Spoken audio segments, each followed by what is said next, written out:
आज आम पढ़ू चतुर्थ पाठ स्वाधीनता परवर्ती भारतीय अर्थनीति। आम मैंने जाचु कि 1947 रे कौन होइतिला ना भारत स्वाधीनता प्राप्ति करितिला। एहार परवर्ती भारतर अर्थनीति केमिति थिला से संबंध में आम आलोचना करिवु। एहा मध्ये जानिछु कि 1947 रु 1950 पर्यंत यही 3 वर्ष समय लागिगला भारत को कौन पाई ना जो देशीय राज्य मानकु एकत्रीकरण करिया पाई। कौन पाई लागिगला एकत्रीकरण करिया पाई भारत सरकार को 3 वर्ष लागिगला। एबे आमे जानिबु पढ़ी कौन पढ़िबु ना ए 3 वर्ष सरला परे उणे सबु देशीय राज्य गुड़िक जेतेबेले भारत सह मिश्रण हेई गले तापरे भारतर अर्थनीति केमिति थिला, केमिति तार विकास हैला, केमिति तार विकास हैला कि उन्नति हैला कि अवनति हैला एवं शिल्प केमिति विकास घटिला, जानवाहन जोगाजोग ए सबु संबंध रे एबे आमे पढ़िबु। प्राय 200 वर्षर ब्रिटिश औपनिवेशिक शासन भारतर अर्थनीति को रुगुण और पंगु कर देथिला। केते वर्षर शासन? 200 वर्षर ब्रिटिश शासन चलथिला। 200 वर्षर जेतेबेले हमको ब्रिटिश सरकार माने शासन करुथिले सेतेबेले तो सेमाने सबुबेले तांको स्वार्थ पई काम करुथिले। जेहेतु से तांको स्वार्थ पई काम करुथिले भारतरु सब खनिज पदार्थ एवं चाष जो चाष उत्पादक की जिनस गुड़िक सबू भारतरु से माने बही नौथिले इंग्लैंड को, जहाद्वारा कि भारतर अर्थनीति एक प्रकार कौन रुगुण एवं पंगु अवस्था धारण करथिला। को अवस्था रे थिला भारतर अर्थनीति? रुगुण एवं पंगु अवस्था धारण करिथिला। रुगुण और पंगु अवस्था धारण करथिला कौन ना भारतर अर्थनीति। 19 और 20 शताब्दी रे 19 शताब्दी माने 90s, 20 शताब्दी माने 20s। 19 कहले 90s और 20s। 19 और 20 शताब्दीर आद्य भागरे विश्वर व्यापक शिल्पायन एवं अर्थनैतिक माने जो प्रगति परिलक्षित होइतिला। एई जो 90s और 20s रो आरंभ रे कौन हैला ना शिल्प प्रतिष्ठा हैला एवं अर्थनीति शिल्प प्रतिष्ठा हैला बा शिल्पायन हैला एवं अर्थनीति मध्य डेवलप करला। कौन पाई ना भारत इंग्रेज माने भारत को जेते बेले छाड़ी पळेले 1947 रे तापरे धीरे धीरे भाव में भारतर शिल्प विप्लव हैला, शिल्प प्रतिष्ठा हैला एवं अर्थनीति मध्य सुधार आसिला। अनेक गुड़ी अर्थनैतिक समस्या मुंड टेकी सारी जिते ब्रिटिश माने शासन करुले। मु एबे कहली कि जिते ब्रिटिश माने आम उपरे शासन करुले से माने आम देशरू सबू खनिज पदार्थ खनिज पदार्थ आउ धातु सबू आउ जहाँ भी चाष उत्पादक जिनस गुड़िक सबू आम देशरू से बही नेउथिले कोठी कि इंग्लैंड को, जहाद्वारा कि भारतर रुगुण और पंगु अवस्था मध्य अर्थनीति धारण कर सारी थिला। भारतर सेतेबेले प्रमुख समस्या गुड़िक थिला जेतेबेले हमको ब्रिटिश माने शासन करथिले सेतेबेले कोन थिला ना भारतर बहुत प्रकार समस्या थिला। कौन कौन समस्या थिला? दारिद्र्य प्रथमटा थिला दारिद्र्य, तापरे थिला कौन निरक्षरता, पाठ पढ़ी नथिले लोक माने निरक्षरता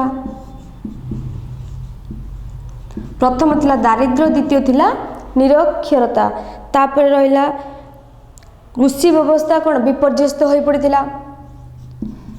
कृषि व्यवस्था विपर्यस्त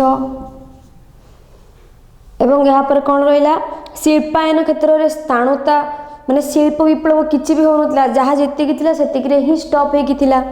शिल्प विप्लवर स्थाणुता शिल्प क्षेत्र में कौन थिला ना स्थाणुता इत्यादि समस्या मान मुंड टेकी सारी केतेबेले जेतेबेले ब्रिटिश सरकार भारत को शासन करुले से समय मध्य दारिद्र्य निरक्षरता मान लोक मैंने दरिद्रता सीमा रेखा तले रहिले एवं निरक्षरता पाठ जमा पढ़ी नथिले, कृषि गुड़िक सब विपर्यस्त है। कृषि विपर्यस्त होवार मूल कारण थिला कि इंग्रेज माने कौन करथिले ना चाष जमी गुड़िक जो जमीदारी प्रथा प्रचलन करदे एवं से जमीदारी प्रथा जमीदार माने कहा अधीन में काम करुले इंग्रेज मान अधीन में काम करुले एवं जमीदार माने लोक मानकटू विभिन्न प्रकार कर आदाय कर जहाद्वारा कि कृषि अवस्था एक प्रकार विपर्यस्त हो पड़ता लोक मान पाखे कौन सेते परिमाण में अर्थ नाला कि से जिते इच्छा से चाष करें एक प्रकार कृषि अवस्था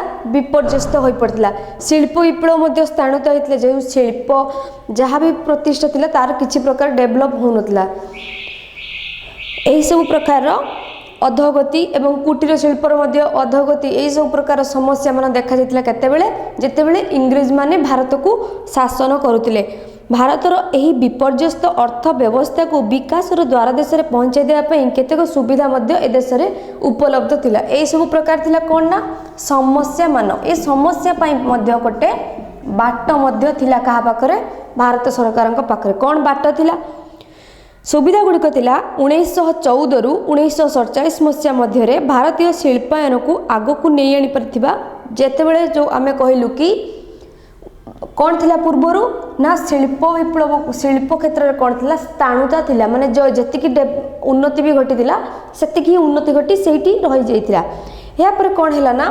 1914 रु 1947 भितर कौन है ना जहाँ भी शिल्प क्षेत्र में उन्नति है ताकू किए करुले ना केतेक पुंजीपति धनी व्यक्ति एवं उद्योगपति माध्यम कौन है ना शिल्प क्षेत्र में जो स्थाणुता थिला ता धीरे धीरे उन्नति कला 1914 रु 1947 मसीहा मध्य भारतर पर्याप्त खनिज संपद और प्राकृतिक विभव भारतर मानव संपद एवं भारतीय मानक हाथ में थिबा बैंक बीमा और अन्य अत्यावश्यक आर्थिक उपाचार कौन कौन थिला प्रथम तो कथा है जो शिल्प क्षेत्र में आमर स्थिरता थिला ता धीरे धीरे आग घटिला आग को माने उन्नति घटिला केमिति ना किसी उद्योगपति द्वारा किसी धनी व्यक्ति द्वारा एवं मानव संपद जो माने कौन उपयोग ठीक भाव हो पारा खनिज संपद यही सब आउ किछि लोक भारत पाखरे थिबा बैंक बीमा माने इंश्योरेंस एसबू धीरे धीरे कौन है ना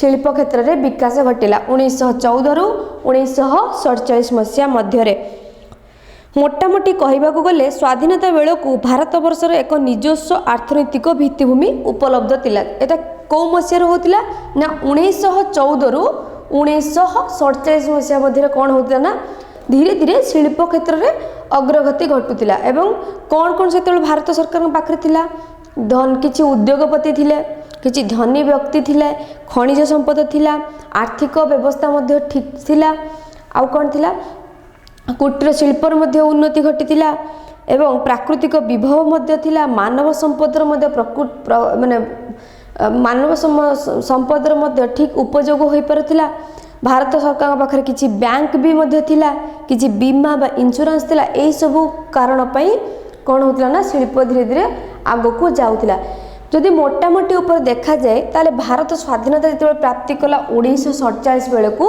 भारत सरकार पाखे गोटे कौन थिला ना गोटे दृढ़ अर्थनीति गोटे कौन थिला ना गोटे निजस्व अर्थनीतिक माने थिला ना निजस्व अर्थनीतिक भित्तिभूमि क्या पाखे हो जाइतिला ना भारत सरकार पाखे केतेबेले स्वाधीनता बेले पाखे स्वाधीनता जितेबाला पाइला भारत से पाखे कौन थिला ना गोटे निजस्व अर्थनीतिक भित्तिभूमि थिला जहाँ उपरे कि भारत सरकार कौन करेंगे ना ता उपरे आउ जदि किछि माने कौन निवेश करेंगे ताले शिल्प शिक्षा सब मध्य आग को जाई परिबो गोटे जिनस डेभलप पाई कौन दरकार प्रथम गोटे बेस दरकार ना भित्तिभूमि दरकार जितेबाला भित्तिभूमि अच्छी ताले सब जिनस कौन ना इजिली डेभलप हो पारिबो सेमिति 1947 बेलू भारत सरकार पाखे गोटे अर्थनीतिक भित्तिभूमि थिला स्वाधीनता बेलू स्वल्प हेले भी केतेक भारतीय शिल्पपति उद्योगपति देशर शिल्प वाणिज्य बैंकिंग और बीमा क्षेत्र में से आसन जमे सारे जहाँ के पढ़िलु कि जो शिल्प विप्लव जो आग को जाऊला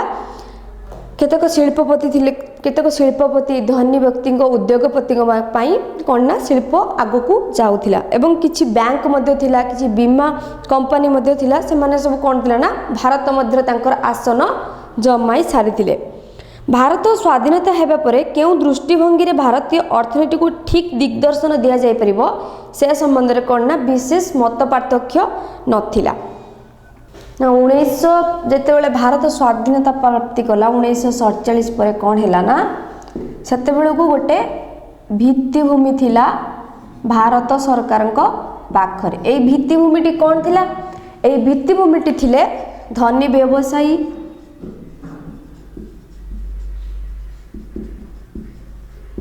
उद्योगपति, शिल्पपति, किछि बैंक आउ किछि बीमा, ए सब कौन थिला ना भित्तिभूमि। ए सब थिला कौन भारतर भित्तिभूमि।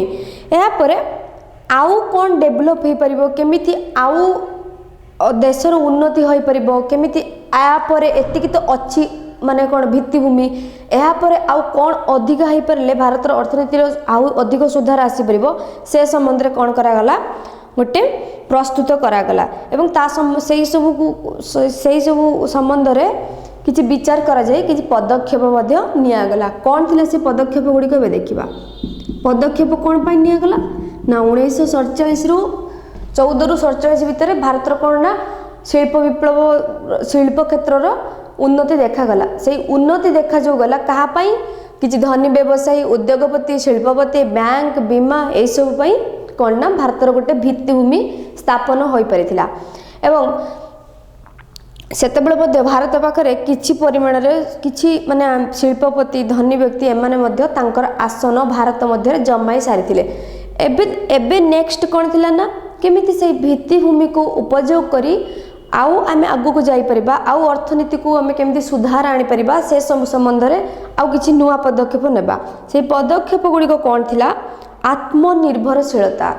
प्रथम पदक्षेप थिला आत्मनिर्भरशीलता। आत्मनिर्भरशीलतार अर्थ कौन? आत्म माने निज, अन्य का ऊपर निर्भर न करिकी निज ऊपर निजे निर्भर करबा को कहंती आत्मनिर्भरशीलता। तापर कथा थिला कि आमदानी ह्रास करिबा, एटा थिला प्रथम कथा। द्वितीय पदक्षेप थिला आमदानी ह्रास बा कम। आमदानी ह्रासर अर्थ कौन? आमदानी अर्थ है आमे गोटे देशरू जिनस किणवा, रप्तानी अर्थ है आमे किछि जिनस भारतरू अन्य देश को पठेबा, ताको इंग्लिश रे कहंती एक्सपोर्ट इंपोर्ट। ठीक अच्छे। आमदानी को कौन करवा ह्रास करवा, जमिति कि आमे कौन करबा ना आम देश रे किछि अधिक जिनस उत्पादन करवा, जो जिनसटी को आमे अन्य देशरू किणिकी आणुचु ताको कमेई देबा, किणिकी आनिबा जो किणिकी आणुचु जति ताको कमेई देबा। ए द्वारा कौन हम ना किछि टंका हमर किछि टंका कौन ना रही जीवो एवं आम देशर मध्य उन्नति घटिबो। जदि से जिनस आमे अन्य देशरू न किणी निज देशर उत्पादन करबा, एहा द्वारा आमर कौन ना कृषि क्षेत्र किंबा शिल्प क्षेत्र रे उन्नति आसीबो एवं आमर अर्थ मध्य आम पाखरे रहिबो। व्यावसायिक संतुलन को बजाय रखी भारतीय व्यवसाय को शक्ति प्रदान करने पई द्रुत शिल्पायन करया। तृतीय कथा थिला कि द्रुत शिल्पायन, अधिक अधिक शिल्प मान कौन करबा ना प्रतिष्ठा करबा, द्रुत शिल्पायन करबा। शिल्प क्षेत्र माने अधिक अधिक शिल्प गुड़िक प्रतिष्ठा करबा। भारत रे पुंजी विनियोग क्षेत्र रे साम्राज्यवादी करबा, विदेशी पुंजीपति और उद्योगपति मानक यथा संभव बारण करबा। कौन करबा ना विदेशी पुंजीपति जो मन थिले से माने जो आसी कि भारत रे इन्वेस्टमेंट करुथिले से मानक कौन करबा ना बारण करबा। एहा थिला चतुर्थ पदक्षेप। पंचम पदक्षेप कौन थिला? जमीदारी प्रथा उच्छेद करी भू संस्कार कार्यकारी करबा एवं रयत मानकु सेमानकर स्वत और अन्य सुविधा प्रदान करबा। जो जमीदारी प्रथा चली मु पूर्व कहली कि कृषि अवस्था मध्य बहुत विपर्यस्त हो पड़ता जितेबाला इंग्रेज सरकार आमको शासन करुले से पदक्षेप कौन निगला निष्पत्ति कि जमीदार मानकु उच्छेद करा जिवो, जमीदारी प्रथा को पूरा पूरी बंद करा जिवो एवं जहार जमी से ही निजे से मालिक हबो एवं निजे मध्य चाष करिवो।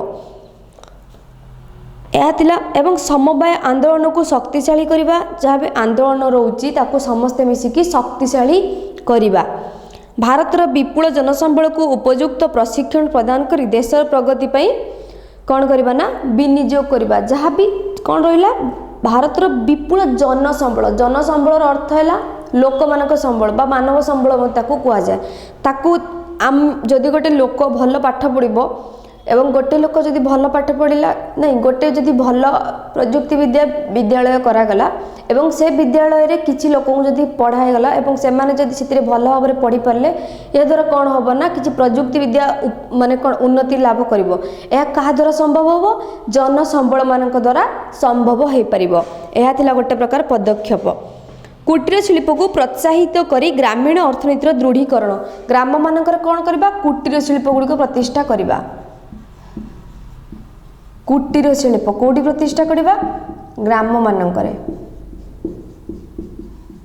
या द्वारा कौन ना ग्रामांचल मध्य कौन ना उन्नति लाभ करिवो। बृहत शिल्प गुड़िक सरकारी उद्योगर प्रतिष्ठा शिल्प व्यवस्था को जहाँ भी अच्छी ताकू सरकारी क्षेत्र में मध्य आउ सरकार द्वारा मध्य किछि शिल्प धनी व्यक्ति माने प्रतिष्ठा करेंगे एवं आउ गोटे पदक्षेप है किछि शिल्प को सरकार मध्य प्रतिष्ठा करेंगे। एपरी प्रकार मिश्रित अर्थनीतिर परिवेश सृष्टि मिश्रित अर्थनीति माने जोड़क आम भी कहूँ प्राइवेट आउ गवर्नमेंट जोड़ा मिसिकी करती जो कामटी को ताको कह जाए मिश्रित अर्थनीति।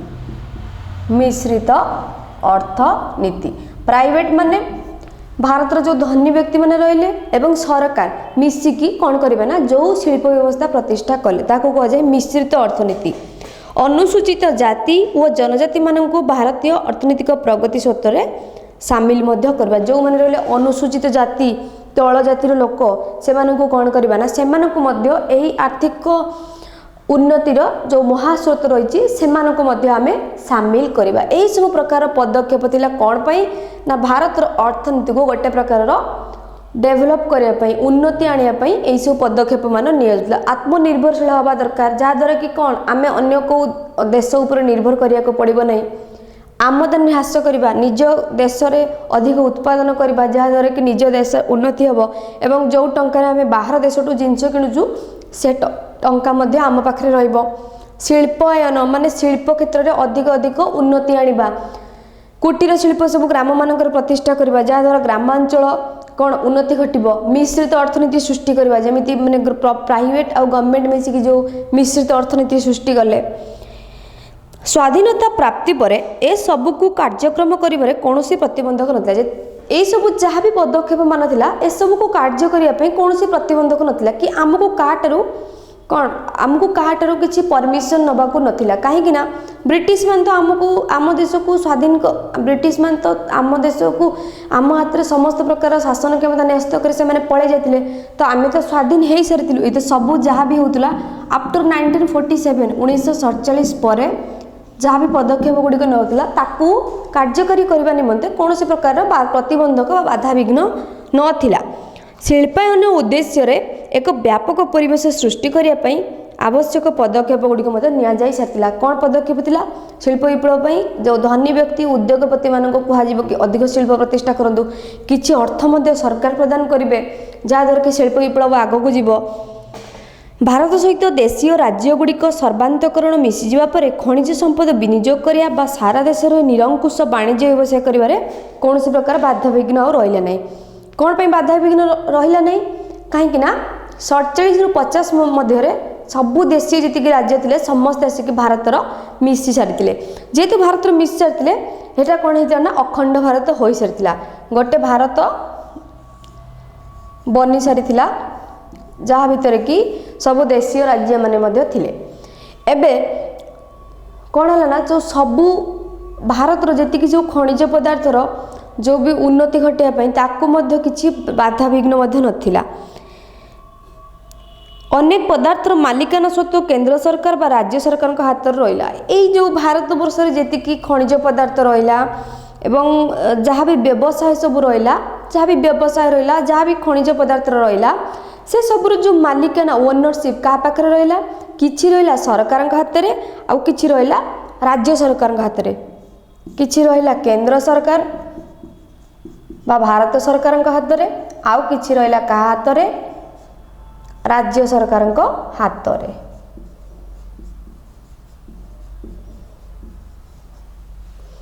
जो शासन क्षमता क्या हाथ रहा कि रहा केंद्र सरकार हाथ में आउ कि रहा राज्य सरकार हाथ में। सारा देश में अबाध जोगाजोग गमनागमन और परिवहन क्षेत्र कौन प्रकार प्रतिबंधक रहा ना। कहीं प्रतिबंधक रहा ना कहीं अर्थनीति को डेभलप उन्नति करने आगु ही आम भारत सहित सबु देशीय राज्य गुड़िक सर्वांतकरण मिश्रण हो सारी जहाँफल कि सबु प्रकार जी मालिकाना सत्व थिला ता केवल राज्य सरकार नहीं तो किसी केंद्र सरकार पाखरे थिला।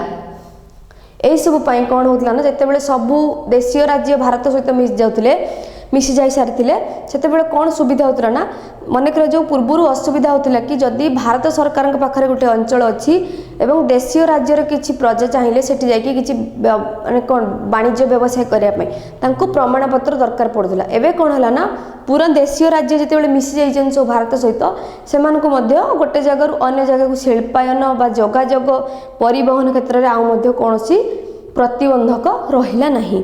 एबे देखिबा कि योजना आयोग और पंचवर्षिक योजनार प्रस्तुत करागला कहीं योजना आयोग एवं पंचवर्षिक योजना योजना आयोग और पंचवार्षिक योजना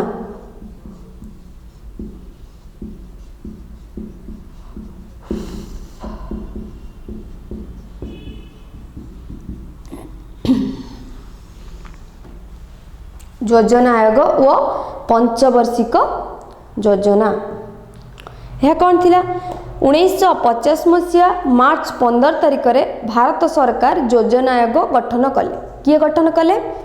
भारत सरकार कौन कले ना जहाँ भी पदक्षेप सब निया जाउची भारतर अर्थनीति को सुधार करने उन्नति आने ताकू कौन कले ना ताकू केमिति गोटे योजना आकार माने गोटे योजना आकार होई सब कार्य गोटे जगार रही केमती फलप्रद करने भारत सरकार 1950 मार्च 15 रे योजना आयोग गठन कले। केबे गठन कले? 1950 मार्च 15 रे गठन कले। यार चेयरमैन किए रहिले योजना आयोगर? ए योजना आयोगर चेयरमैन किए रहिले? भारतर प्रधानमंत्री। प्रथम पंचवार्षिक योजना पाई कौन है ना प्रथम 5टी वर्ष केमिति चलिबो प्रथम 5टी वर्ष केमिति तार अर्थनीति डेभलप होबो शिल्प क्षेत्र में कौन डेभलप होबो ता पई गोटे प्लान प्रस्तुत करागला जहाकू प्रथम पंचवार्षिक योजना कहा जाए। ता केबे केबे होइतिला प्रथम पंचवार्षिक योजना 1951 रु 1956 या थिला कौन प्रथम पंचवार्षिक योजना केबे रु केबे जाय हला 1951 रु 1956 कौन थिला एही योजनार मुख्य कार्य? एही योजनार मुख्य कार्य थिला कृषि और जलसेचन उपरे गुरुत्व। कौन थिला? कृषि और जलसेचन ऊपर कौन ना गुरुत्व प्रदान करा जिवो। कृषि अवस्था जो विपर्यस्त घटीला ताकू केमिति आगो को निया जाई परिबो। आगुरु कौन होतला ना कृषि जेतेबेले चाष करा जाउतला तेबेले जलसेचन सुविधा नथिबा हेतु चाष जमी गुड़िक मरुड़ी पड़ जाउतला। सेति पई प्रथम पंचवार्षिक योजना जेतेबेले प्रस्तुत करा गला सेतेबेले प्रथम देखा गला कि कृषि को आग उन्नति करबा दरकार। सेति पई कृषि और जलसेचन ऊपर कौन दिया गला ना गुरुत्व दिया गला। 1952 अगस्त 6 तारिख जातीय उन्नयन परिषद प्रतिष्ठा करागला। यापर कौन आसला ना द्वितीय पंचवार्षिक योजना। प्रथम पंचवार्षिक योजना 51 56 गला द्वितीय है 56 रु 61 1956 रु 1961 कौन थिला द्वितीय पंचवार्षिक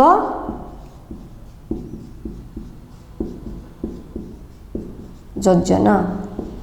एबे देखिबा कि आमे द्वितीय पंचवार्षिक योजना जो 1956 रु 61 है एबे देखिबा कि यार यही पंचवार्षिक योजना रे प्लान कौन थिला कौन काम करिबार थिला एही 5 वर्ष मध्य रे। द्वितीय पंचवार्षिक योजना रूपरेख किए प्रपेश करथिले किए प्रस्तुत करथिले ना प्रस्तुत करथिले विशेष विशिष्ट अर्थनीतिज्ञ प्रोफेसर डॉक्टर पी.सी. महालानोबिस किए प्रतिष्ठा करथिले पी.सी.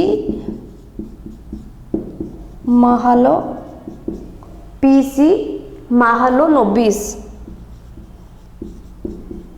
द्वितीय पंचवार्षिक योजना जो 56 रु 61 मध्य किए ताको प्रस्तुत करथिले ना विशिष्ट ये जने थिले अर्थनीतिज्ञ पी.सी. महालानोबिस।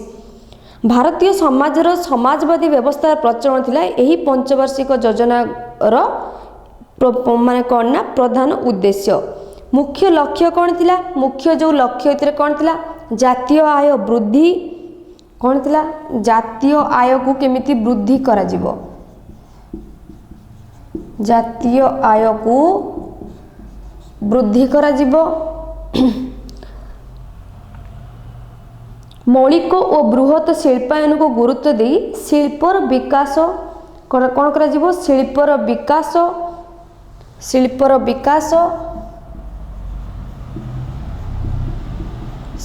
विकास आय और संपत्तिर सुषम बंटन आय और संपत्तिर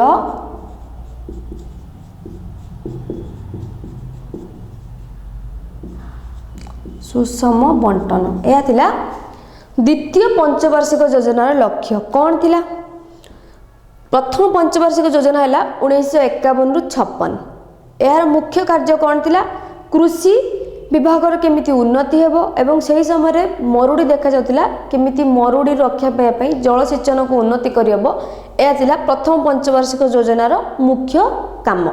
द्वितीय पंचवार्षिक योजना केबे हैला 1956 रु 1961 एही पंचवार्षिक योजना रे कोन कार्य हेबो ताको किए प्रस्तुत करथिले विशिष्ट अर्थनीतिज्ञ पी.सी. महालानोबिस। ठीक अछि यार मुख्य कार्य कौन थिला ना द्वितीय पंचवार्षिक योजनार जातीय आय जो जातीय आय माने जातीय आय कहा को कह जाए मोट लोक मानकर आय को मोट लोक मानकर आय को कौन कह जाए जातीय आय धरा जाऊ मोर आय केते मो बापांकर आय केते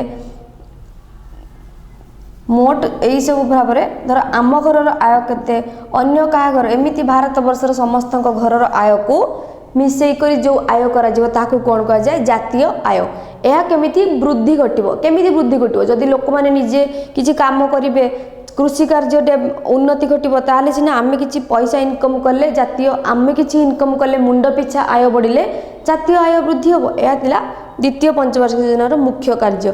द्वितीय कथा रहा शिल्प केमिति आहरी विकास करवा जहाँ भी शिल्प अच्छी ताकू आउ सरकार एवं जो पुंजीपति माने अच्छे से माने मिसी केमिति शिल्प को विकास करेंगे आय माने इनकम जी आम आय करुचे एवं जहाँ भी आम संपत्ति अच्छी ता भीतर गोटे कौन करवा ना सुषम बंटन करवा शिल्प क्षेत्र में पुंजी विनियोग को उत्साहित करने यही योजनार उद्देश्य थिला जहाँ को कहली कि जो शिल्प क्षेत्र में उन्नति केमिति होई परिबो जदि सरकार एवं किछि पुंजीपति बा उद्योगपति माने मिसिकी किछि टंका विनियोग करिवे शिल्प क्षेत्र में ताहाले शिल्प क्षेत्रटी अधिक उन्नति घटी परिबो एवं शिल्पर उन्नति मध्य यार गोटे मुख्य कार्य थिला।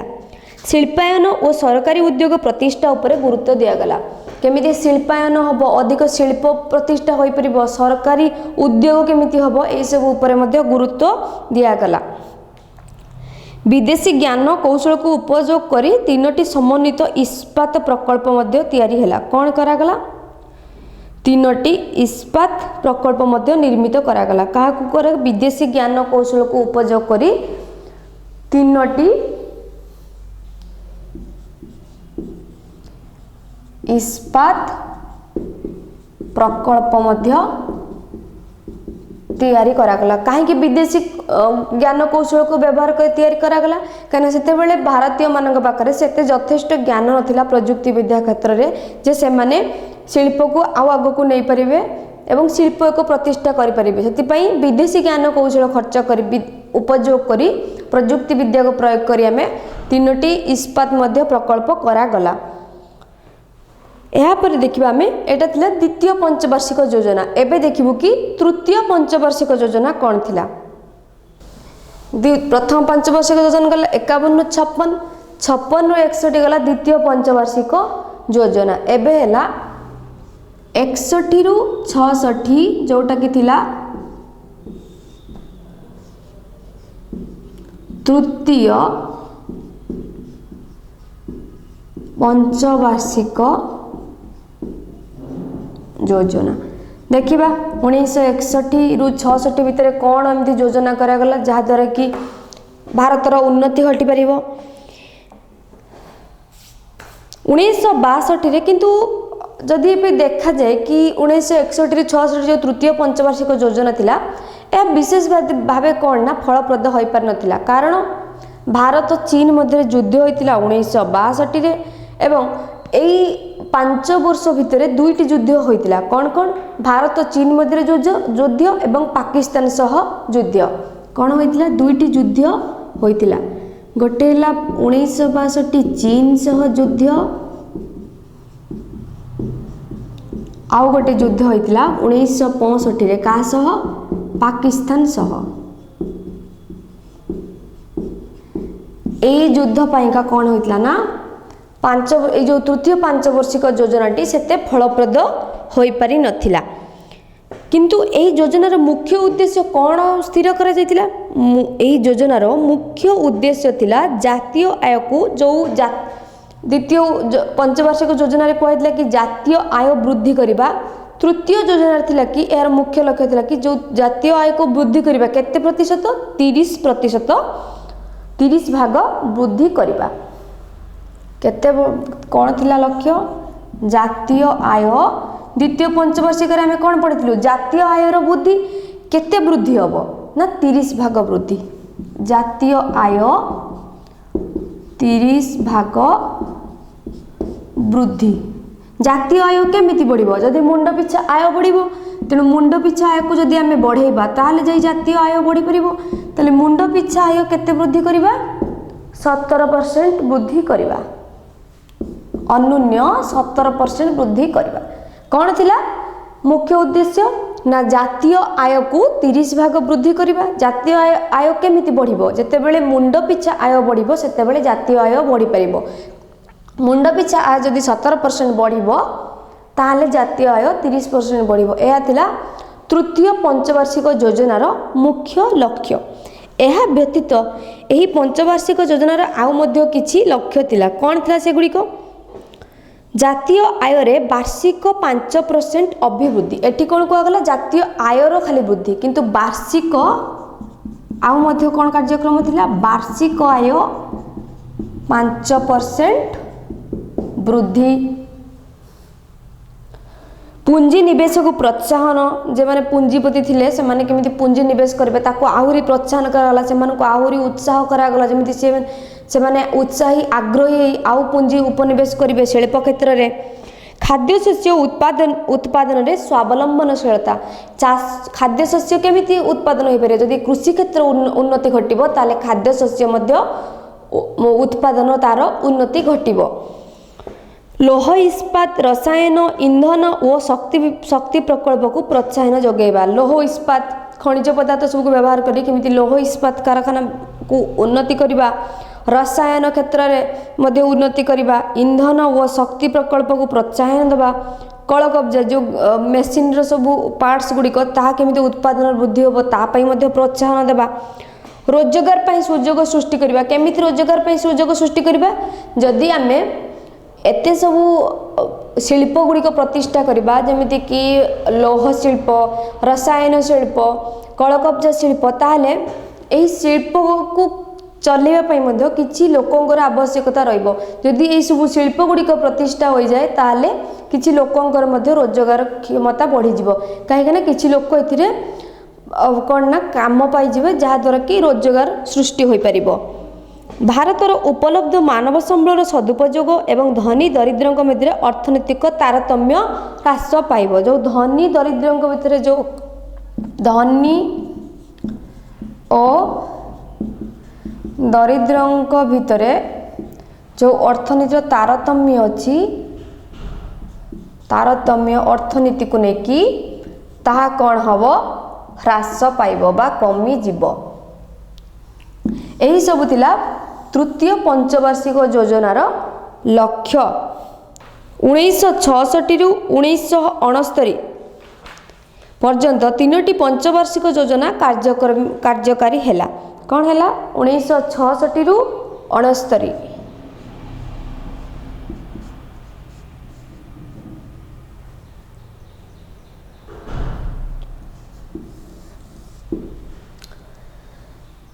कौन है तृतीय पंचवार्षिक योजना 1961 रु 1966। यह कौन नथिला ना फलप्रद नथिला, कारण 1962 रे चीन सह युद्ध एवं 1965 रे पाकिस्तान सह युद्ध।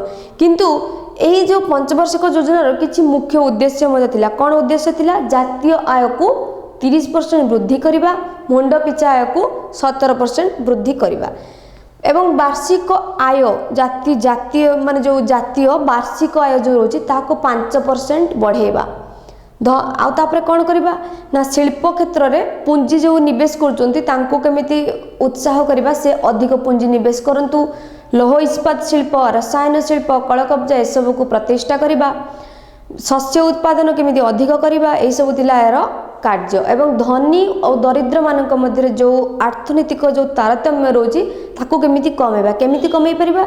यदि शिल्प प्रतिष्ठा करी सेतिर किछि लोकन को नियुक्ति दिया जाए ताले दरिद्रता कमी जिवो एवं किछि लोक मध्य उपकार पाई परिबे। यही सब जो योजना थिला यह तो फलप्रद हो पारानी 61 रु 66 मध्य। यही सब जिनस को काम करागला केते मसीहा भितर 66 रु 69 भितर जहाँ भी सब यही कार्य गुड़िक थिला यहाकू करागला केते भितर 66 रु 69 भितर, कारण 61 रु 66 भितर युद्ध सब चलीगला जहाँद्वारा कि सब कार्यकारी हो पारला नाही। एबे देखिबा कि चतुर्थ पंचवार्षिक योजना कौन थिला। चतुर्थ पंचवार्षिक योजना 69 रु 74 पर्यंत थिला। एबे कौन देखिबा चतुर्थ पंचवार्षिक योजना।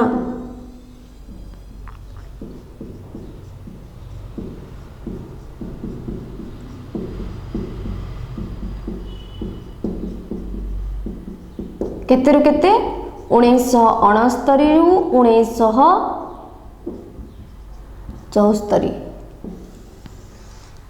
एबे देखिबा कि एई चतुर्थ पंचवार्षिक योजना रे कौन पदक्षेप नियागला, केमिति भारतर अर्थनीति को सुदृढ़ करी हबो। चतुर्थ पंचवार्षिक योजनार मुख्य उद्देश्य थिला कृषिजात द्रव्यर अधिक उत्पादन। यार मुख्य काम थिला कौन? कृषि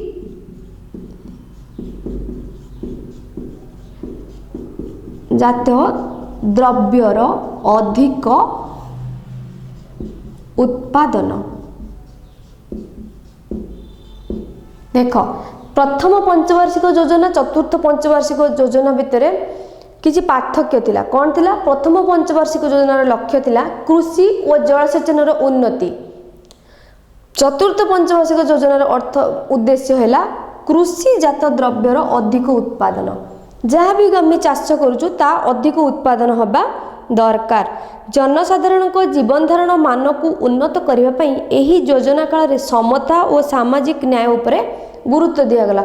समस्त को जमी समान न्याय मिलू, धनी हो बा गरीब हो समस्त को समान न्याय मिलू, यह उपरे मध्य ए चतुर्थ पंचवार्षिक योजना कार्यकारी करागला। कौन थिला कौन पाई ए जो पदक्षेपटे निया जातला काहे कि ना धनी दरिद्रंक भितर जो तारतम्य रहउतला ताको ह्रास करिया पई समस्तंक पई समान न्याय व्यवस्था करागला। 1969 रे 14टी बैंक को जातीयकरण करागला। 14टी बैंक को कौन करागला? जातीयकरण। यह थिला गोटे मुख्य कार्य। आम जानिचु कि स्वाधीनता परवर्ती समय बेलू आम पाखे किसी बैंक थिला, किंतु यही समय रे कौन करागला 1969 रे 14टी बैंक को नेशनलाइज करागला, जातीयताकरण करागला। बैंक को अन्य ऋण प्रदान करुवा संस्था गुड़िक लोकों निकटतर हेले जी बैंक रोचंती आउ जे किछि रोचंती ऋण प्रदानकारी कंपनी फाइनेंस ऑफिस तांको लोकों को पाखक नियागला, जहाँद्वारा कि लोक से ऋण नहीं किछि व्यवसाय आरंभ करि परिबे, किछि शिल्प प्रतिष्ठा करि परिबे एवं जहाँद्वारा कि भारतर अर्थनीति मध्य सुदृढ़ हो परिबो। तेबे बांग्लादेशी शरणार्थी समस्या और 1971 भारत पाकिस्तान युद्ध जोगु यही पंचवार्षिक योजना मध्य आशानुरूपक फल प्रदान करि पारला नहीं। कौन थिला कारण?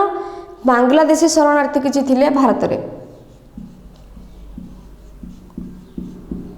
किए थिले? बांग्लादेशी शरणार्थी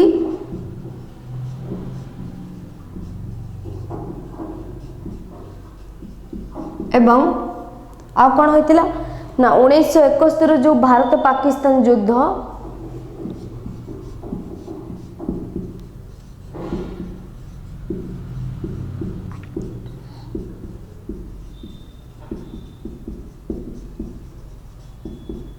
ए दुईटी कारण पाई ए पंचवार्षिक योजना विशेष भाव फलप्रद हो पारि नथिला। यही योजना काल दरदाम आशातीत भाव में वृद्धि पाइला। जहाँ भी जिनसर दरदाम थिला दरदाम वृद्धि है। कारण कौन थिला दरदाम वृद्धि होबार? मु कहूची दरदाम वृद्धि है कारण मुख्य कारण थिला कि जेतेबेले गोटे युद्ध हो गला भारत पाकिस्तान मध्य सेतेबेले कौन हैला ना बहुत टंका से युद्ध रे खर्च हो गला। सामरिक अर्थ बा सामरिक भाव में जो युद्ध हैला सही सबू जिनस एवं लोक मान जो अधिक अधिक सैन्य मान जो अधिक सैन्य मान जो नियुक्ति दिगला से कौन है ना आमर अर्थनीति कौन है ना टिके दुर्बल हो पड़ा। जहाद्वारा कि अर्थनीति जो दुर्बल हो पड़ा गोटे देश चलवाई कौन दरकार? अर्थनीतिर नितांत जरूरी। जो अर्थनीति ही नहीं जो चलो केमी चल कौन करे ना सरकार लोक मान पाखु टंका नबा आरंभ करदे। केमी लोक मान पाखु टंका ना एमती तो जाकि डायरेक्ट मागि पारे कि टंका दियो। कौन कले ना जहाँ भी सब द्रव्य थिला तार दरदाम को धीरे धीरे वृद्धि करदे, इनफ्लेशन करदे, दरदाम वृद्धि कले।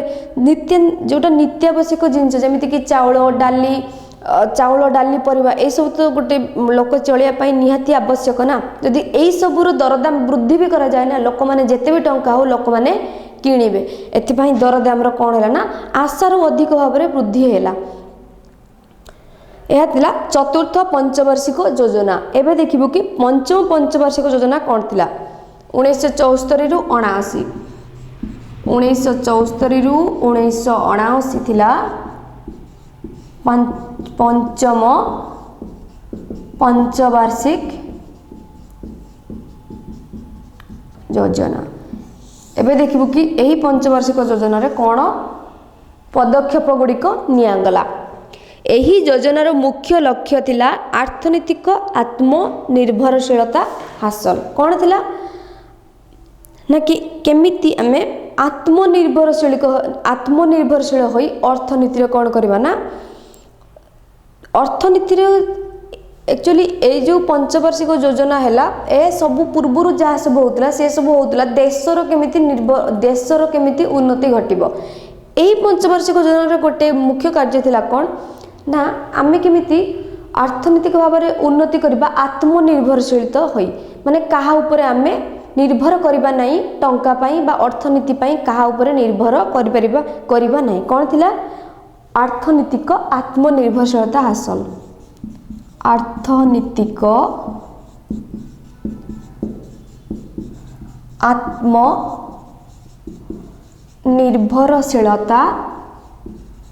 हासिल यह थिला पंचम पंचवार्षिक योजनार मुख्य कथा। पूर्वर जहाँ भी सब होता देशर उन्नति होता यही पंचवार्षिक योजनार मुख्य कार्य थिला कि लोक माने केमिति निजे निजर अर्थनीति को निजे निजर काम कर निजे ऊपर निर्भर करी अर्थनीति को आगू नहीं पारे केमिति निजे चाष कले निजे किसी शिल्प काम कले जहाद्वारा कि निजर अर्थनीति उन्नति हो पारा एवं टंका अन्य क्या ऊपर निर्भर करिया को पड़िबो नहीं। यही योजना को 1978 रु बंद कर दियागला। ये जो पंचवार्षिक योजना चलता ताकू 1978 रु कौन करागला बंद कर दियागला। कारण 1978 रु 1980 पर्यंत पंचवार्षिक योजना कार्यकारी हैला नहीं। आउ जो जहाँ भी योजना करागला 74 रु 79 5 वर्ष पाई ताकू 1978 रु बंद कर दियागला एवं 80 पर्यंत आ पंचवार्षिक योजना कार्यकारी हैला नहीं। 1980 1985 1980 रु 85 एवं 85 रु 90 षष्ठ और सप्तम पंचवार्षिक योजना कार्यकारी हैला। कौन हैला ना 74 रु 79 थिला पंचम पंचवार्षिक योजना 5 वर्ष पई थिला, किंतु तार कार्यकाल शेष होगा पूर्व 1978 रु बंद कर दिया गला। केते पर्यंत बंद कर दिया गला ना 1980 पर्यंत। एबे आसिला जो कोन षष्ठ योजना केबे हैला 1980 रु 1985 एवं सप्तम पंचवार्षिक योजना जोड़ा थिला सप्तम योजना केबे हैला ना 1985 रु 1990।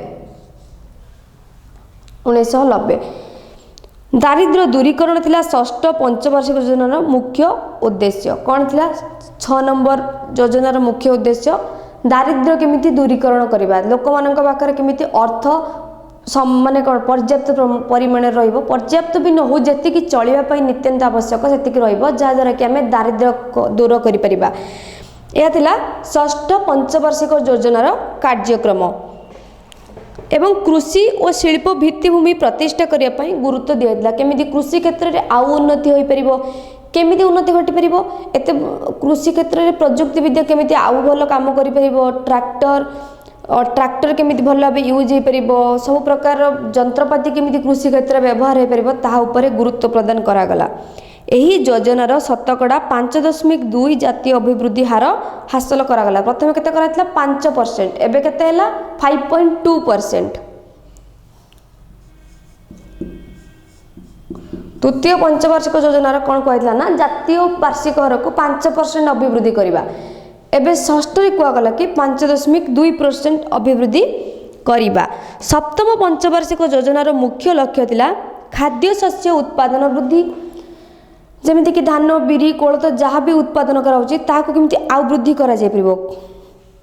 काहेकि कृषि को अधिक गुरुत्व देउथला ना, काहे ना भारत गोटे कोन थिला ना कृषि प्रधान देश।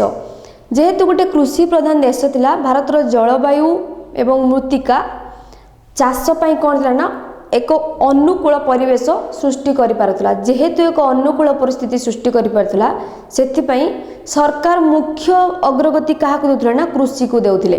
केमिति कृषि रे प्रजुक्ति विद्या उपयोग होई परिबो, कृषि रो उन्नति घटिबो, जलसेचन ठीक भाबे होई परिबो, जेमिति ट्रैक्टर प्रजुक्ति विद्या बहुत माने कोन यंत्र बहु प्रकार यंत्र आसी कृषि क्षेत्र में व्यवहार होई परिबो। एया थिला सरकारଙ୍କର मुख्य उद्देश्य। खाद्य शस्य उत्पादन वृद्धि, निजुक्ति सुजोग जो अधिक रु अधिक शिल्प प्रतिष्ठा करी लोक मानक निजुक्ति देवा, आत्मनिर्भरशीलता, सामाजिक न्याय और लोक मानक मध्य धनी और दरिद्र मध्य तारतम्य जो ह्रास कमे देवा, तारतम्य ह्रास करबा, समस्त पई गोटे न्याय रखिबा। यह थिला कोन ना सप्तम पंचवार्षिक योजनार कार्यक्रम गुड़िक। खाद्य उत्पादन शतकड़ा 3.32 वृद्धि पाइला। एटा गोटे मुख्य कथा होइतिला सप्तम पंचवार्षिक योजना रे कोन होइतिला ना 3.23 वृद्धि पाइला कोन खाद्य उत्पादन हार। केबे होइतिला सप्तम पंचवार्षिक योजना रे होइतिला। पंचम योजना काल रे बेकारी समस्या ह्रास करिया पई, नियुक्ति सुजोग सृष्टि करिया पई जवाहर रोजगार योजना कार्यकारी होइतिला। एबे एटा केबे होइतिला ना जो पंचम पंचवार्षिक योजना थिला 1969-74 या समय एही समय कोन होइतिला ना किछि जो बेरोजगार व्यक्ति थिले सेमानक पई नियुक्ति करबा को कोन आस्तिला ना जवाहर रोजगार योजना। जवाहर रोजगार योजना ए योजना कौन थिला, ए योजना रे जो बेरोजगार लोक थिले तांको नियुक्ति प्रदान करागला। एही योजना काल रे सकल जातीय उत्पादन शतकड़ा 5 कौन हैला ना 8 हार रे वृद्धि प्राप्त हैला। 5.2 थिला एबे 5.8 को वृद्धि प्राप्त हैला। अष्टम योजना आरंभ हैला 2 वर्ष परे अर्थात 1992 रे। 1990 रे सरला कोन सप्तम पंचवार्षिक योजना, या पर 2 वर्ष गैप दियाला। केबे चलला तापर पुनी अष्टम योजना केबे हैला 1992 रे अष्टम पंचवार्षिक योजना हैला। एटा केते पर्यंत चलला 1992 रु 1997। 1990 रे सप्तम पंचवार्षिक योजना सरीगला। तापर 2 वर्ष गैप देकी 1992 रु 1997 कौन हैला ना अष्टम पंचवार्षिक योजना अष्टम योजनाटी आरंभ करागला। जातीय जातीय जो अभिवृद्धि प्रथमे तृतीय पंचवार्षिक कहगला 5% वृद्धि हम, तापर कहगला कि षष्ठ पंचवार्षिक योजना ताहा 5.2 पर्यंत पहुँचीगला। एबे कहगला कि जो जातीय अभिवृद्धि हार 5.6% वृद्धि हम। प्रथमे 5 है तृतीय, षष्ठ है कौन प्लान ना 5.2% अभिवृद्धि करवा। एबे अष्टम पंचवार्षिक योजना कौन है ना कौन प्लान करागला ना जो जातीय अभिवृद्धि हार को 5.6% वृद्धि करवा। शिल्प अभिवृद्धि हार केते करवा ना 7.5 कौन करवा शिल्प अभिवृद्धि जहाँ भी शिल्प अच्छी ताकू बढ़े कि आउ 7.5% ताकू केमिति वृद्धि करवा। शेषर देखागला जे वार्षिक हारारी अभिवृद्धि केते हैला 6.8। यार धार्य लक्ष्य ठारू केते अधिका थिला 1.2 केते करा जायतिला 5.6 करा जायतिला कि हमर हब्बा दरकार। पूर्वरु 5% करा जायतिला तापर 5.2% करा गला। एबे अभिवृद्धि हार को 5% 6 करा गला। एहा थिला कोन गोटे करा जायतिला कि गोटे मिनिमम गोटे 5% 5.6% कोन ना अभिवृद्धि हब्बा दरकार, किंतु आशारु अधिक अभिवृद्धि हैला केते हैला 6.8 हैला। तने मोट उपरे 1.2 कोन इंक्रीमेंट हैला अधिक अभिवृद्धि होई गला। विंश शताब्दी शेष आड़कू 1997 मसीह आरंभ हैला नवम पंचवार्षिक योजना। कौन थिला नवम पंचवार्षिक योजना स्टार्ट हैला 1997 पर कौन स्टार्ट हैला नवम पंचवार्षिक योजना। केबे स्टार्ट हैला ना 1997 पर जस्ट आरंभ हैला। यार मुख्य उद्देश्य थिला कृषि और ग्राम विकास को प्राथमिकता प्रदान करबा। कृषि और ग्राम्य विकास कृषि मुख्य कार्य थिला कहीं ना भारत गोटे कृषि प्रधान देश थिला। कृषि और ग्राम्य विकास केमिति कृषि अभिवृद्धि घटिबो, ग्राम मानकर कुटीर शिल्प केमिति प्रतिष्ठा होई ग्रामर मध्य अभिवृद्धि घटिबो। एहा थिला नवम योजनार मुख्य लक्ष्य।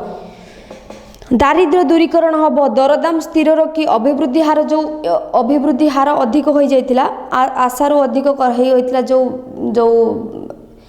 दरदाम सबू जिनसर बढ़ी जाइतिला ताहाकू केमिति कमा जिवो बा स्थिर रखा जिवो ता मध्य स्थिर करागला।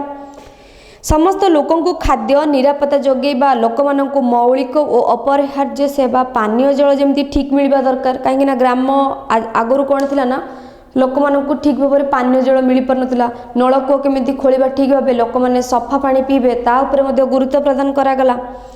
प्राथमिक स्वास्थ्य सेवा प्रतिष्ठा करागला जमीती कि लोक मैंने गाँ मानक सब ग्राम मानक प्राथमिक स्वास्थ्य केन्द्र प्रतिष्ठा करागला। लोक मान देह खराब हेले निजर देखापी माने देह देखापी जमीती प्राथमिक स्वास्थ्य केन्द्र को जीवे। लोक संख्या वृद्धि उपरे अंकुश लगाइबा माने जो भारत जनसंख्या बहुत अधिक विस्फोरण हो वृद्धि घटुता ताकू केमिति कमेइबा। जनसंख्या कमिले कौन हम ना जेते जनसंख्या झरा जाओ मन करा जाओ भारत एतिकी जगार अच्छी जदि भारत जगह जी से स्थिर अच्छी जगह जी थिला सेतिकी स्थिर अच्छी माने आयतन स्थिर आयतन रहिला स्थिर। जदि यही मन कर जो एटा गोटे घर आमर यही गोटे मन कर जो एटा मो घर यही घर जदि मोर आयतन एतिक अच्छी एवं एबे आम घर आम 4 जन लोक बास करूँ ताले कौन इजिली आम समस्ते गोटे गोटे रूम नहीं कि रहिबाको आमको इजी हम।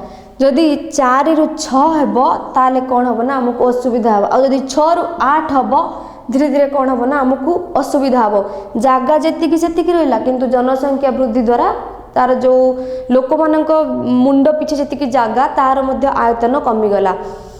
से कौन करागला ना लोक सरकार कौन चेष्टा करे ना जमी जनसंख्या कम हो पार समवाय आंदोलन व स्वयं सहायक गोष्ठी को शक्तिशाली करवा जो ग्राम मानकर जो स्वयं सहायक गोष्ठी अछंती सेमान को केमिति शक्तिशाली करवा एवं आत्मनिर्भरशील करवा जमिति किछि जो जमी स्वयं सहायक गोष्ठी कौन ग्रामर किछि महिला मानक नहीं से गोष्ठी तैयारी करा जाए एवं से गोष्ठीर मुख्य लक्ष्य कौन थाए केमिति महिला माने विकास घटिबो महिला माने केमिति आत्मनिर्भरशील होई अर्थनीति को विकास घटै परिबे किछि चाष करी किछि उद्योग करी किछि भी तांको टंका प्रथमे दिया जाए एवं से सही अर्थ को विनियोग करी किछि उत्पादन करी तापरे पूरा तांको जेतिके अर्थ माने कोन उत्पादन माने जेतिके अर्थ विनियोग करथिबे सेतिके अर्थ पुणी जहाँ आनी माने बैंक टू बैंक फरे देबे एवं तांकर मध्य उन्नति घटिबो यह होची स्वयं सहायक गोष्ठी एहाको मध्य केमिति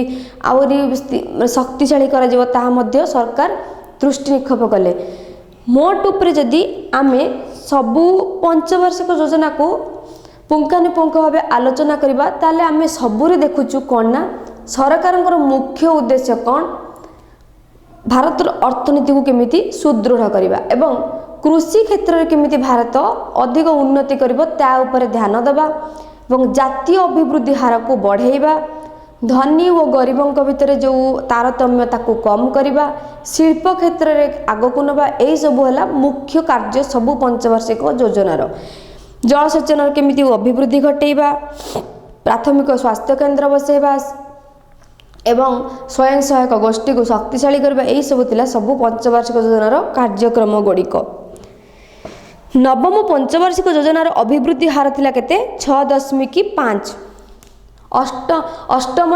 5.6 थिला किंतु अभिवृद्धि हो गला 6.8 माने आशारु अधिक हो गला 1.2% एक्स्ट्रा हो गला किंतु नवम रो प्लान थिला केते ना 6.5% अभिवृद्धि हबा दरकार किंतु कोन हैला ना 6.5 परिवर्ते यह कमी की हैला 1% कमी गला केते होई गला 5.5% माने प्लान कर जाइथिला कि 6.5% जातीय अभिवृद्धि हार हबा दरकार किंतु हैला केते 5.5 माने 1% कमी गला एकविंश शताब्दी आद्य भाग अर्थात 2002 मसीहार आरंभ हैला दशम पंचवार्षिक योजना 97 मसीहारू 2002 पर्यंत थिला कोन नवम पंचवार्षिक योजना एबे आरंभ हैला दशम पंचवार्षिक योजना जोटा कि थिला 1997 रु 2002 एटा कोन थिला दशम योजना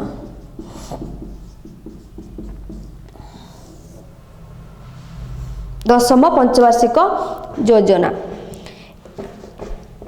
यह 2007 पर्यंत कौन है ना कार्यकारी है सॉरी 1997 रु 2000 थिला तो नवम पंचवार्षिक योजना ना सॉरी तो दशम केते है ना 2002 रु 2007 यह थिला दशम योजना यह पर 2007 मसीह आरंभ होई एकादश पंचवार्षिक योजना चलला 2012 पर्यंत यह पर कौन ना 2007 रु 2012 पर्यंत कौन चलला 11 नंबर योजना 11 नंबर पंचवार्षिक योजना 1997 2002 जाए गला पंचम पंचवार्षिक योजना 2002 रु 2007 है दशम पंचवार्षिक योजना 2007 रु 2012 है एकादश पंचवार्षिक योजना मूलरू यह उपलब्धि करा जाउतला जे कृषि और कृषक मानकर उन्नति बिना भारतीय अर्थनीतिर चित्र बदलिबो नाही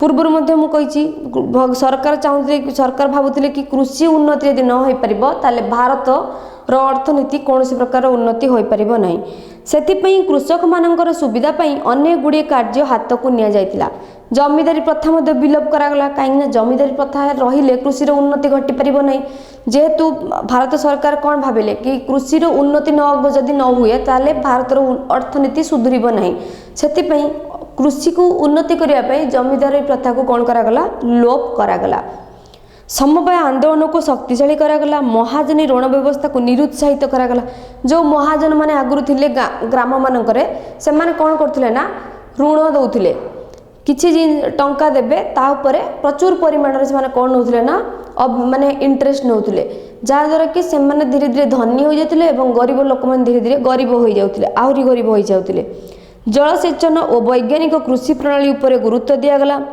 जलसेचन केमी ठीक भाव हो पार कहीं पूर्व आम जाचु कि भारत बहुत मरुड़ी होता, मरुड़ी कहीं होता शस्य उत्पादन कमी चाष जमी नष्ट चाष नष्ट होमी फसल नष्ट हो जाता कारण जलसेचन ठीक नाला जहाद्वारा कि चाष कौन होता ना क्षतिग्रस्त होता ताऊपर केमी ध्यान दिगला कि जलसेचन अभिवृद्धि घट यह प्रथम पंचवार्षिक योजना आरंभ कहुला कि केमी कृषि आ जलसेचन उन्नति करा जिवो।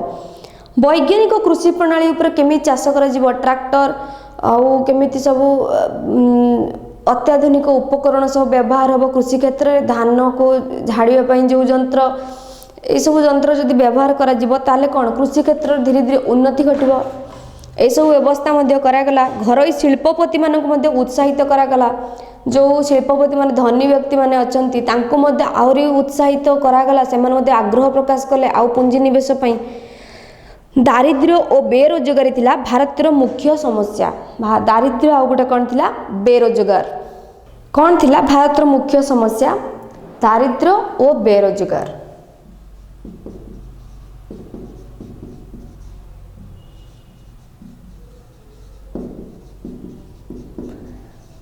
यही दुटा थिला मुख्य समस्या। सरकार देखिले जदि मु आमे दारिद्र्य को कौन करवा ना कमे दे परिबा एवं बेरोजगारी लोक मानकु नेकी नियुक्ति प्रदान करबा शिल्प क्षेत्र में ताले कौन ए समस्या गुड़ी को समाधान होई परिबो। ग्राम्य और सहरांचल दारिद्र्य को दूर करने 1969 पर सरकार केतेक योजना कार्यकारी करथिले। जो दारिद्र्य समस्या रोची ग्रामांचल और सहरांचल ताको दूर करने 1969 केतेक योजना कार्यकारी करथिले किए सरकार। कौन से थिला ना आत्मनियुक्ति एवं कृषि क्षेत्र ऋण जो कृषि कार्य करने किसी कृषि कार्य करेंगे मनकर जो लोक धान चाष करने को चाहती तांको पाखरे किंतु पर्याप्त परिमाण में अर्थ नाई सरकार कौन कले ना से माने तांको ऋण जोगे देले केमिति से माने ऋण नहीं माने किछि अर्थ नहीं कृषि करेंगे एवं कृषि उत्पादन हैला परे से ताको फेरई देबे बैंक को किंबा जे कोनोसी फाइनेंस जेकोसी माने जहाँ भी जहाँ पाक ऋण नहीं तांको केमिति फेरई पारिबे।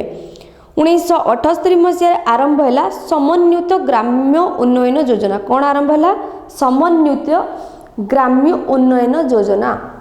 समन्वित ग्राम्य उन्नयन योजना आरंभ है केबे 1978 रे एटा आरंभ है। केमिति समान भावरे समन्वित भावरे बा समान भावरे ग्राम को उन्नति करी हबो से पई गोटे योजना सरकार प्रस्तुत कले 1978 मसीह रे। सही वर्ष आरंभ है ग्रामांचल नारी और शिशु विकास योजना। नारी माने तो जो नारी माने आ शिशु माने केमिति विकास घटिबो सेतिर मध्ये आलोचना करागला किंतु प्रकृत भाव जो देखा जाए नवम पंचवार्षिक योजना रे ही नारी मानकर कौन होइतला ना जो उन्नति घटी केमिति ना स्वयं सहायक गोष्ठी माध्यम रे तांकर उन्नति घटी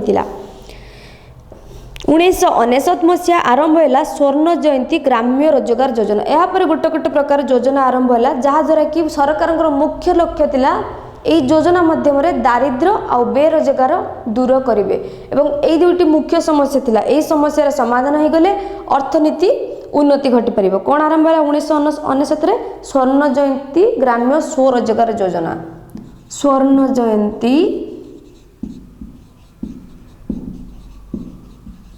ग्राम्य स्वर्ण जयंती ग्राम्य स्वरोजगार योजना। ग्राम्य स्व रोजगार योजना एटा केबे हैला 1969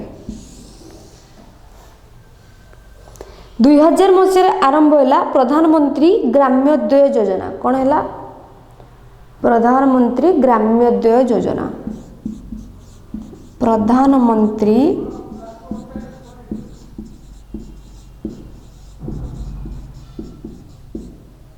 ग्राम्योदय योजना केबे होला 2000 मसीह रे।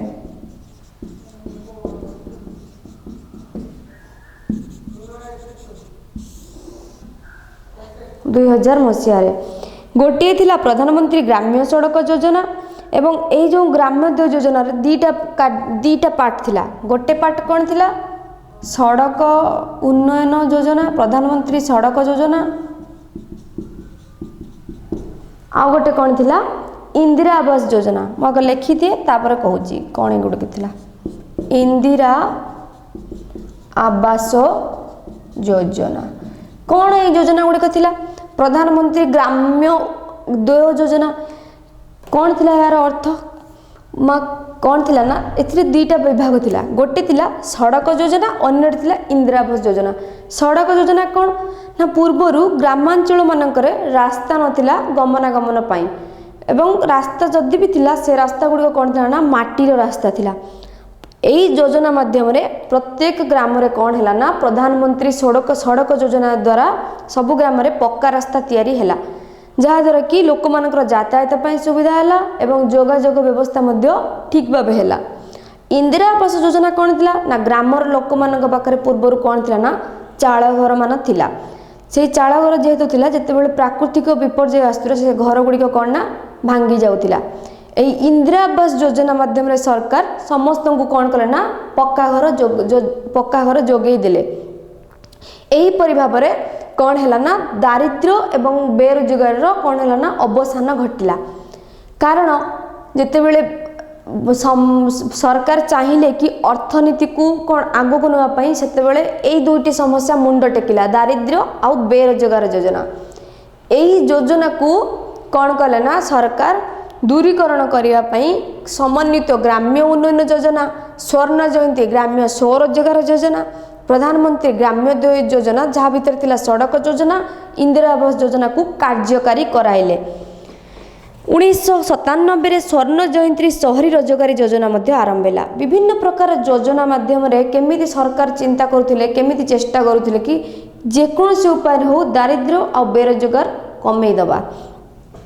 गरीब लोक मानक निकट रे खाद्य निरापत्ता निश्चित करने पई अंत्योदय अन्न योजना मध्य करागला। कौन करागला अंत्योदय अन्न योजना। अंत्योदय अन्न योजना यही योजना रे कौन करागला ना सब लोक मानक ग्रामांचल लोक मानक अंत्योदय योजना रे चाउल जोगाई दियागला जहाँ द्वारा कि दारिद्रता ह्रास पाइबो। 2000 मसीह यही योजना माध्यम प्राय 1 कोटी अति दरिद्र लोक चिन्हट करागला। अति दरिद्र लोक कौन कह जाए BPL person below poverty line जे माने दारिद्र्य सीमा रेखा तले रहंती तांको कह जाए कौन ना अति दरिद्र सेमानकु कौन करागला ना दारिद्र्य दूरीकरण पई 2000 मसीह सरकार सेमानकु खाद्य जोगाई देबा पई अंत्योदय योजना आरंभ कले। सेमानकु किलोग्राम प्रति 2 टंका दर रे गहम और 3 टंका दर रे मासकु 35 किलोग्राम चावल जोगाई दियागला। केते चावल जोगाई दियागला 35 किलो जोगाई दियागला। 2 टंका रे तांको गहम मिलला 1 केजी गहमर दाम 2 टंका रखागला एवं चावलर दाम केते रखागला 3 टंका रखागला। एही परि तांको 35 किलोग्राम जोगाई दियागला। केउ मानकु जो माने अंत्योदय अन्न योजनार चिन्हित हेले केते लोक थिले 1 कोटी ऊर्ध्व लोक थिले दारिद्र्यर सीमारेखा तले। यही सब मुख्य योजना गुड़िक व्यतीत 1952 रु 2000 मसीहा पर्यंत भारत में अन्यून्य 100 दारिद्र्य और बेकारी दूरीकरण योजना कार्यकारी होइछि। एहा परे मध्य सरकार ना बहुत प्रकार योजना माने अन्यून्य 100टा पाखापाखि योजना सरकार आनिछंती। कौन पाई ना मुख्य तांकर समस्या जो थिला दारिद्र्य आ बेरोजगार जो थिला ताकू दूरीकरण करिवा पाई। एही सब योजना दारिद्र्य और बेरोजगारी आंचलिक वैषम्य प्रभृति मुख्य अर्थनैतिक समस्या गुड़िकर अंत घटाई पारि नथिला। ए सब एते योजना कला परे भी सरकार 100 रु ऊर्ध्व योजना 100 रु अन्य 100 योजना आनला परे मध्य दारिद्र्य और बेरोजगार अवसान घटी नथिला। यापर कौन है ना भारतीय उद्योगपति माने समान समय आह्वान को चाहिए नूतन शिल्प प्रतिष्ठा कले। जो उद्योगपति जे मान पाखरे अर्थ प्रचुर थिला से माने नुआ नुआ शिल्प प्रतिष्ठा करि चलिले। शिल्पायन और देशर सामाजिक और अर्थनैतिक प्रगति पाई व्यापक प्रचेष्टा हैला केमिति सामाजिक अर्थनीति सब करा जिवो एहा पर मध्य धीरे धीरे आहुरी चेष्टा करागला अर्थनीति सह सब प्रकार उन्नति केमिति घटिबो रास्ता घाट सब करागला पक्का रास्ता पिच रास्ता सब प्रधानमंत्री सड़क योजना मध्य सब रास्ता तैयारी हैला रेल पथ मध्य करागला जलसेचन परिवहन गमनागमन मानव संबल विकास मानव संबलर विकास पाई प्रचुर परिमाण में पुंजी विनियोग करागला कहीं सरकार से जानी सारी जदि गोटे देशर रास्ता घाट ठीक न थाए कृषि उन्नति न हुए मानव संबलर ठीक भाव विनियोग न हुए एवं अर्थनीति एवं सामाजिक प्रगति जदि ठीक भाव न हुए ताले से देशर कन्या अर्थनीति आग को केबे बेले मध्य जाई परिबो नाही एवं अर्थनीतिर भित्तिभूमि केबे सुदृढ़ होई परिबो नाही। सरकारी उद्योग रे परिचालित केतक शिल्प संस्था लाभदायक प्रमाणित हेले सरकार जो सरकारी उद्योग माने थिले से माने कोना लाभदायक हेले जो किछि शिल्प होइतला जोटा कि सरकार सेतिर अर्थ विनियोग करथिले से मध्य कोना धीरे धीरे लाभ पाइला पर्यटन आमद प्रमोद गणमाध्यम भली विकास विकल्प अर्थनैतिक क्षेत्र मध्य सुदृढ़ करागला सृष्टि करागला कौन करागला ना कौन एटा थिला ना पर्यटन आमद प्रमोद पर्यटन कौन पर्यटन गोटे थर गोटे प्लेस गोटे स्थान अच्छी जोटि कि बुलवा गले लोक मैंने बुलवाक जाऊँगी से स्थान को केमिति उन्नति करहब लोक मैंने सेठी गले केमिति खाइबा पीबा करें केमिति आराम से रही पारे तब से पाखरे कौन कले ना पर्यटन क्षेत्र को डेभलप कले धीरे धीरे सरकार एवं सेठी रहिबा होटेल व्यवस्था कले खाइबा होटेल रहिबा स्थान व्यवस्था कले जहाँद्वारा कि से पर्यटन क्षेत्र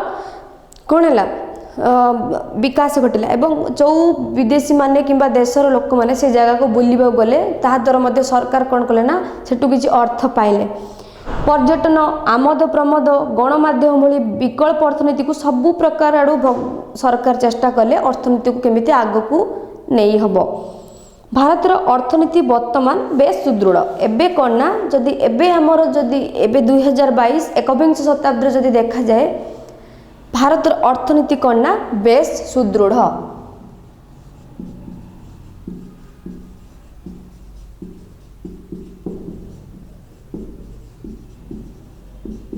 बेस सुदृढ़ कहीं ना पूर्वर सरकार बेरोजगार दारिद्र्य आमद प्रमोद पर्यटन शिल्प विप्लव रेल रास्ताघाट परिवहन जोगाजोग सबू उपरे ध्यान देले जहाँद्वारा कि समान भाव में कौन है ना धीरे धीरे अर्थनीति आग को माने सुदृढ़ हो चलला एवं एबे जदि देखा जाए एबेका स्थिति रे कौन ना भारतर अर्थनीति बेस सुदृढ़ स्वाधीनता परे भारतीय अर्थनीतिर मूलमंत्र थिला मिश्रित और नियंत्रित अर्थनीति कौन थिला मिश्रित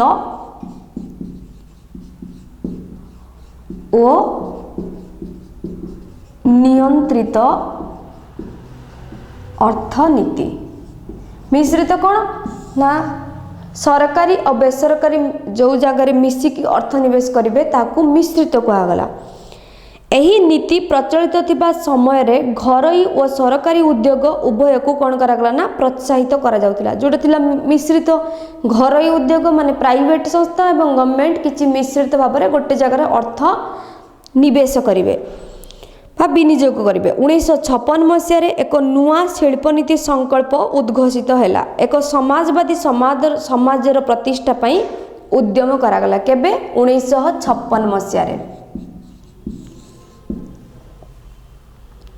1956 मसीहार शिल्पनीति अल्प केतक परिवर्तन सहित 1990 मसीहा पर्यंत बलवत्तर रहिला जो 1956 जो शिल्पनीति प्रणयन करागला ता केते पर्यंत बलवत्तर रहिला 1990 पर्यंत बलवत्तर रहिला अर्थनीति अनेक जुगंतकारी मध्य परिवर्तन आसिला या भितर अर्थनीति मध्य बहुत परिवर्तन आसिला ए आमे कोठु प्रमाण पाउछु ना जो पंचवार्षिक योजना गुड़िक थिला सेथिरु प्रमाण मिले कि भारतर अर्थनीति धीरे धीरे अग्रगति घटुछि एवं एहा एठी को गला कि 56 रु 90 मध्य भितर बहुत परिवर्तन आसिला ସେତେବେଳକୁ ବିଶ୍ୱ ଅର୍ଥନୀତି ମଧ୍ୟ ଏକ ପ୍ରକାର ପରିବର୍ତ୍ତିତ ହୋଇସାରିଥିଲା। ସୋଭିଏତ ରୁଷିଆର ସାମ୍ୟବାଦୀ ଅର୍ଥନୀତି ଏକ ପ୍ରକାର ପ୍ରଖ୍ୟାତ ହୋଇସାରିଥିଲା। କାହାର? ସୋଭିଏତ ରୁଷ।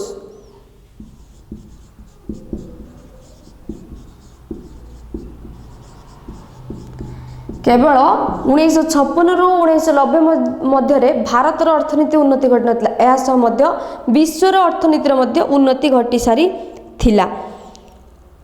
ଭାରତକୁ ବିଶ୍ୱ ଅର୍ଥନୀତି ସ୍ରୋତରେ ସାମିଲ କରିବା ପାଇଁ ଭାରତର ପୁଞ୍ଜି ନିବେଶ କ୍ଷେତ୍ର ଗୁଡ଼ିକ ଉନ୍ମୁକ୍ତ ହେଲା, ଖୋଲାଗଲା। ଭାରତକୁ କେମିତି ବିଶ୍ୱ ଅର୍ଥନୀତି ସହିତ ଆମେ ଭାରତର ଅର୍ଥନୀତିକୁ ସାମିଲ କରିବା, କେମିତି ବିଶ୍ୱ ଆମେ ଅଧିକ ଆମଦାନୀକୁ ଅଧିକ ନ କରି ରପ୍ତାନି କେମିତି ଅଧିକ କରିବା, ଆମ ଦେଶ ଅନ୍ୟ ଦେଶକୁ କେମିତି ଜିନିଷ ପଠାଇ ପାରିବ, ଅନ୍ୟ ଦେଶମାନେ କେମିତି ଆସି ଆମ ଦେଶରେ କମ୍ପାନୀ ପ୍ରତିଷ୍ଠା କରିପାରିବେ, ସେଥିପାଇଁ କ'ଣ ହେଲା ନା ଯେଉଁ ଦ୍ୱାର ଥିଲା ତାକୁ ଖୋଲାଗଲା।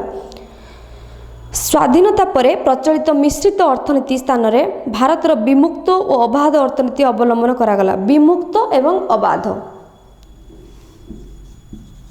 ଆଗରୁ ଥିଲା କ'ଣ?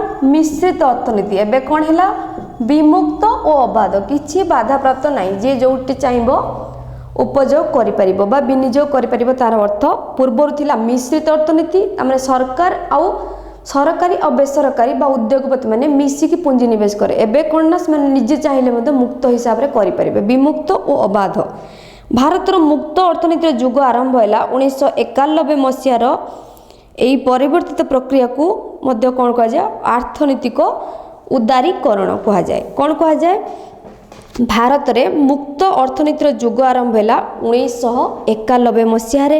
ଏହି ପରିବର୍ତ୍ତିତ ପ୍ରକ୍ରିୟାକୁ ଅର୍ଥନୈତିକ ଉଦାରୀକରଣ କୁହାଯାଏ। କ'ଣ ହେଲା କଥା ନା ପୂର୍ବରୁ କ'ଣ ଥିଲା ନା ମିଶ୍ରିତ ଅର୍ଥନୀତି ଥିଲା, ଯାହାଦ୍ୱାରା କି ମୁଁ ଏବେ କହିଲି କି ଗୋଟିଏ ଶିଳ୍ପ କ୍ଷେତ୍ରରେ ଯଦି ସରକାର ଏବଂ କିଛି ଉଦ୍ୟୋଗପତି ମାନେ ମିଶିକି ପୁଞ୍ଜି ନିବେଶ କରୁଥିଲେ, ଯେତେବେଳେ ତାକୁ ବିମୁକ୍ତ ଏବଂ ଅବାଧ କରାଗଲା, ଯେତେବେଳେ ଉଦ୍ୟୋଗପତି ମାନେ ଚାହିଁଲେ ସେମାନେ ନିଜେ ମଧ୍ୟ ଗୋଟେ ଶିଳ୍ପ ପ୍ରତିଷ୍ଠା କରିପାରିଲେ। ଏହାକୁ କ'ଣ କୁହାଗଲା ନା ଅର୍ଥନୈତିକ ଉଦାରୀକରଣ। ଅର୍ଥନୈତିକ ଉଦାରୀକରଣ କୁହାଗଲା। ଅର୍ଥନୈତିକ ଉଦାରୀକରଣ ମଧ୍ୟ କୁହାଗଲା। ଏହି ଉଦାରୀକରଣର ଦୁଇଟି ଉପାଂଶ ରହିଛି। ଆଗରୁ ଯେଉଁ ସବୁ କ୍ଷେତ୍ର କେବଳ ମୁଁ ଏବେ କହିଲି ଯାହା ବି ସେ ବି ଲେଖା ହେଇଛି କି ଯେଉଁ କମ୍ପାନୀ ଥିଲା କ'ଣ ନା ସରକାରୀ କ୍ଷେତ୍ର ପାଇଁ ସଂରକ୍ଷିତ ଥିଲା, ତାହା କ'ଣ କରାଗଲା ନା ଘରୋଇ କମ୍ପାନୀ କାର୍ଯ୍ୟ କରିପାରିଲା। ଏବଂ ଦ୍ୱିତୀୟ ଥିଲା କ'ଣ ନା ବ୍ୟବସାୟିକ ଆଇନ କାନୁନରେ କେତେକ ପରିବର୍ତ୍ତନ ଅଣାଯାଇ ଘରୋଇ ଉଦ୍ୟୋଗକୁ ପ୍ରୋତ୍ସାହିତ ମଧ୍ୟ କରାଗଲା। ମୁଁ ଯାହା କହିଲି କି ପୂର୍ବରୁ ଥିଲା କ'ଣ ମିଶ୍ରିତ ଅର୍ଥନୀତି, ଯେଉଁଥିରେ ସରକାର ଏବଂ ଉଦ୍ୟୋଗପତି ମାନେ ମିଶିକି ଅର୍ଥ ନିବେଶ କରୁଥିଲେ। ଏହାପରେ କ'ଣ ଆସିଲା ନା ଅବାଧ ଅର୍ଥନୀତି ବା ଉଦାରୀକରଣ ଆସିଲା ଅର୍ଥନୀତିରେ, ଯାହାଦ୍ୱାରା କି ଏଇ ଯେଉଁ ମିଶ୍ରିତ ଅର୍ଥନୀତି ତାହା ଅବସାନ ଘଟିଲା। ଆଗରୁ ଥିବା 17ଟି କ୍ଷେତ୍ରରୁ ସରକାରୀ ଶିଳ୍ପ ଓ ଉଦ୍ୟୋଗ ପାଇଁ ସଂରକ୍ଷିତ କ୍ଷେତ୍ର ସଂଖ୍ୟା 3କୁ ହ୍ରାସ କରାଗଲା। ଆଗରୁ ଥିଲା କେତେ? 17ଟି କ୍ଷେତ୍ରରେ ସରକାର ମାନେ କ'ଣ କରିବେ ନା ମିଶ୍ରିତ ଅର୍ଥନୀତି ମାନେ ଯେଉଁ ସରକାର ବିନିଯୋଗ କରିବେ ଏବଂ କିଛି ଉଦ୍ୟୋଗପତି ବିନିଯୋଗ କରିବେ। ଏହି 17 ସଂଖ୍ୟାକୁ ହ୍ରାସ କରି କେତେ କ'ଣ ଗଲା? 3କୁ କରାଗଲା। କାହିଁକି ନା ଏବେ ମିଶ୍ରିତ ଅର୍ଥନୀତିକୁ ପରିବର୍ତ୍ତେ କେଉଁ ଅର୍ଥନୀତି ଆସିଛି? ଅବାଧ ଏବଂ ବିମୁକ୍ତ ଅର୍ଥନୀତି। ସମୟକ୍ରମେ ଶିଳ୍ପ କ୍ଷେତ୍ରରୁ ସରକାରୀ ନିୟନ୍ତ୍ରଣ ମଧ୍ୟ ହ୍ରାସ କରାଗଲା। ଶିଳ୍ପ କ୍ଷେତ୍ରରୁ ମଧ୍ୟ ଯେତେବେଳେ ସରକାର ମାନଙ୍କର ଥିଲା ନିୟନ୍ତ୍ରଣ, ତାକୁ ମଧ୍ୟ ଧୀରେ ଧୀରେ କମେଇ ଦିଆଗଲା। ଜଗତୀକରଣ ଓ ମୁକ୍ତ ଅର୍ଥନୀତି ମାଧ୍ୟମରେ ଭାରତରେ ବିଦେଶୀ ପୁଞ୍ଜି ନିବେଶର ପଥ ଉନ୍ମୁକ୍ତ କରାଯାଇଥିଲା। ଯେଟାକୁ ମୁଁ କହିଲି କି କେମିତି ଭାରତ କେମିତି ଅଧିକ ରପ୍ତାନି କରିପାରିବ ଅନ୍ୟ ଦେଶକୁ, ଏବଂ ଅନ୍ୟ ଦେଶମାନଙ୍କୁ ମଧ୍ୟ ସୁବିଧା ଦିଆଗଲା କେମିତି ସେମାନେ ଆସିକି ତାଙ୍କର ବ୍ୟବସାୟ ଆରମ୍ଭ କରିପାରିବେ ଭାରତରେ, ତା ପାଇଁ ଯେଉଁ ପଥ ଥିଲା ତାକୁ ଖୋଲି ଦିଆଗଲା।